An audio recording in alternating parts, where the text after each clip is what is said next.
大家好，今天我们要为大家介绍的是中药的泡制。中药泡制的方法，切制。切制的部分呢，说真的，就是将药材切成一片，或者是把它切制成一定的规格。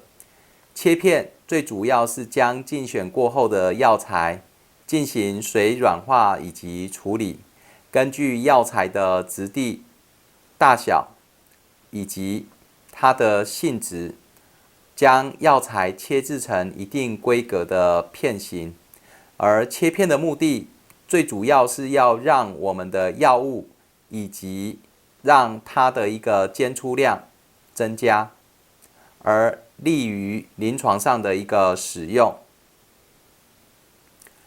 切片的方式可以分为徒手切片及机器切片两种。手工切片是将浸润透的药材根据它质地的软硬以及松弛等不同，用药刀切成不同规格的饮片，如白芍、当归等质地比较坚实的饮片可以切成薄片，沙参、贝秸等质地松软则可切成厚片。黄柏、桑白皮、枇杷叶等皮叶类质薄的药材，可以将其切成宽丝。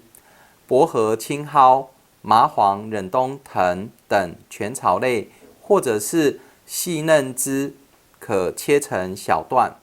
苏木、酱香、鹿角等坚硬木质类、角质类的药材，则用棒刀把它棒成极薄片。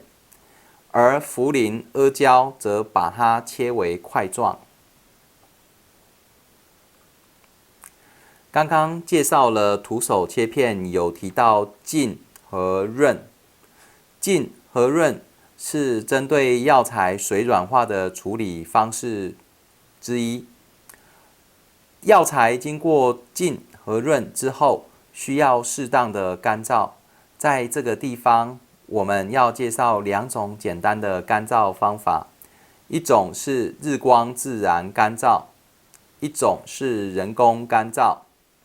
日光自然干燥，刚刚我们有介绍到徒手切片，药材在切片之前需要水处理，而切制好的饮片需要摊放在洁净的水泥地面上进行晾晒，无需特殊设备，是一种经济的干燥方法。需要注意的是，若是药材含有挥发性的成分，如荆芥、薄荷、佩兰、肉桂等，是不宜直接曝晒。而有些色泽鲜艳的、易受光照而变色的药材，如大黄、槟榔、红花等，则适合放置于空气流通处晾干。含有黏液质、糖分较多的药材，如天门冬、熟地、黄金、玉竹等，则适合低温干燥。要是将这一些含糖分较多的药材曝晒，则表面会硬结，外干内湿。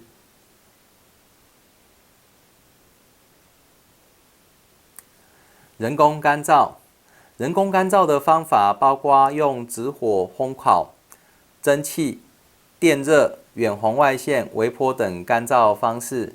其优点是干燥能力强、干燥效果好，以及具有灭菌的作用。一般药材的干燥温度以不超过80°C 为宜。要是药材含有芳香、挥发等成分，则不宜超过50°C。在介绍完切制的方式之后，想必大家对于中药材饮片的规格，包括切成薄片、切成厚片、切成小段，或者是棒成极薄片，有初步的认识。而切片的一个目的，最主要是让药材的煎煮成分容易煎煮出来，以及药材便于鉴别。上述都是跟药材的切制有关。